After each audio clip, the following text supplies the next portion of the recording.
हमारे ही देश में हम ही को बेघर किया जा रहा है, ये कतई बर्दाश्त नहीं किया जाएगा। वापस लो, इस बिल को वापस लो। हमारी संपत्ति है, इसमें किसी का हस्तक्षेप करना ये कानूनन मेरे ख्याल से जुर्म है। तो क्या आप लोग इस कानून को वापस कराने के लिए हर संभव कोशिश करेंगे? इंशाल्लाह कोशिश। ये बिल पास किया गया, ये बिल औकाफ की जायदाद की मुखालफत में है और मुसलमानों ने जो जायदादें वक्फ की थी उन जायदादों को छीनने और हड़पने की एक साजिश है। इसलिए हम किसी भी सूरत में जब तक हमारे हक में फैसला नहीं हो जाता है हम अपना एहतजाज बंद नहीं करेंगे। तो जिस तरह सुप्रीम कोर्ट के तरफ से ये उम्मीद दिलाया जा रहा है, क्या इस उम्मीद को आप लोग लगता है आप लोगों को जीत सकते हैं इसको कानून के जरिए से? देखिए, सुप्रीम कोर्ट ही अपने मुल्क का सबसे आखिरी जो है, सुप्रीम कोर्ट ही अपने मुल्क की आखिरी उम्मीद होती है।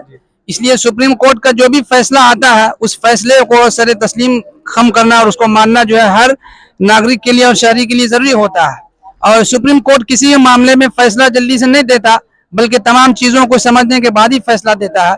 हमें उम्मीद है कि इस मामले में सुप्रीम कोर्ट तमाम चीजों को देखते हुए हमारे हक में फैसला देगा। तो अब हम आपको ले चलते हैं, सियासत में भी दिलचस्पी रखते हैं और सामाजिक कार्यकर्ता है अब्दुल रज्जाक साहब।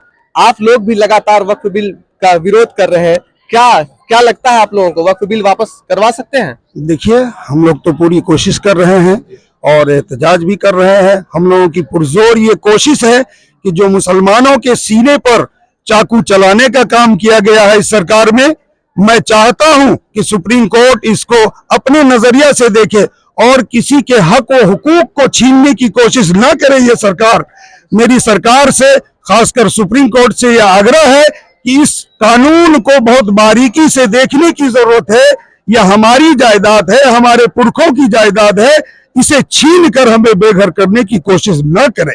हमारे देश के प्रधानमंत्री नरेंद्र मोदी जी कहते हैं मुसलमान युवक जो पेंचर बनाते हैं हमें देखकर दर्द होता है। क्या पेंचर सिर्फ मुसलमान ही युवक बनाते हैं? देखिए, अगर मुसलमान युवक ही पेंचर बनाते तो हमारे मौलाना अबुल कलाम आजाद साहब, राष्ट्रपति अबुल कलाम साहब, ये भी इन्हीं मदरसों में से, ये भी मुस्लिम है। क्या मुस्लिम सिर्फ पंचर बनाने का काम करते हैं? मिसाइल बनाना भी मुसलमानों का पहला हक है और बनाया है। इस देश को जितने लोगों ने सींचा है वो सबसे पहले सीने पर गोली खाने वाला वो मुस्लिम शख्स है और आज हमारा ही हक हमसे छीना जा रहा है। हमारे ही देश में हम ही को बेघर किया जा रहा है, ये कतई बर्दाश्त नहीं किया जाएगा। हम लोग इसका पुरजोर मुखालिफत करेंगे, सुप्रीम कोर्ट से आग्रह करेंगे कि हमें हमारा हक वापस दिया जाए। तो आपको हम बताते चले कि जिस दिन से राष्ट्रपति जी का साइन हुआ और कानून को मंजूरी मिला, उसके बाद से यूपी में और असम में दोनों जगह यूं समझे आप कार्रवाई शुरू कर दिया गया था। लेकिन सुप्रीम कोर्ट जब इस फैसले को लागू किए कि 7 दिन तक कोई भी कार्रवाई नहीं होगा तो बहुत सारा राहत मिला है। क्या अगर इस तरह से एहतजाज आप लोग कब तक करते रहेंगे सब लोग? जब तक हमारा मांग पूरा नहीं होता, जब तक हमारी चीजें हमें वापस नहीं मिल जाती। अब तो मामला सुप्रीम कोर्ट चला गया है। सुप्रीम कोर्ट से मेरा यही आग्रह है कि मुसलमानों के हुकूक को बरकरार रखने दे। ये हमारी संपत्ति है, हमारे पुरखों की संपत्ति है। मदारिस, मसाजिद, कब्रगाहें, ईदगाहें, ये हमारी संपत्ति है। इसमें किसी का हस्तक्षेप करना ये कानूनन मेरे ख्याल से जुर्म है। तो क्या आप लोग इस कानून को वापस कराने के लिए हर संभव कोशिश करेंगे? इंशाल्लाह कोशिश तो बहुत करेंगे और इसमें लगे भी रहेंगे और जुनून के साथ सब लग करके उसका कोशिश करेंगे। जब तक कानून वापस नहीं होता क्या आप लोग विरोध करते हाँ, करते रहेंगे भाई, जब तक सब करेंगे। ठीक है, तो आप लोग क्या इस बिल को वापस करवा कर ही मानेंगे? एकदम वापस करवा के मानेंगे। बिल्कुल, हाथ उठाकर सब लोग बता देंगे।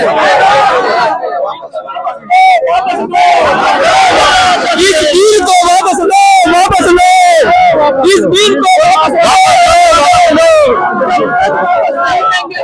ये इतना चलता रहेगा, चलता रहेगा। तो दोस्तों, अभी हम मौजूद थे दारुल उलूम दरगाची चौक जामा मस्जिद, जो मरकजी मस्जिद है यहाँ पर, और जुमा के बाद यहाँ के लोग वक्फ बोर्ड बिल के खिलाफ एहतजाज दर्ज कर रहे थे। हम यहाँ से विदा लेते हैं, दुआओं में याद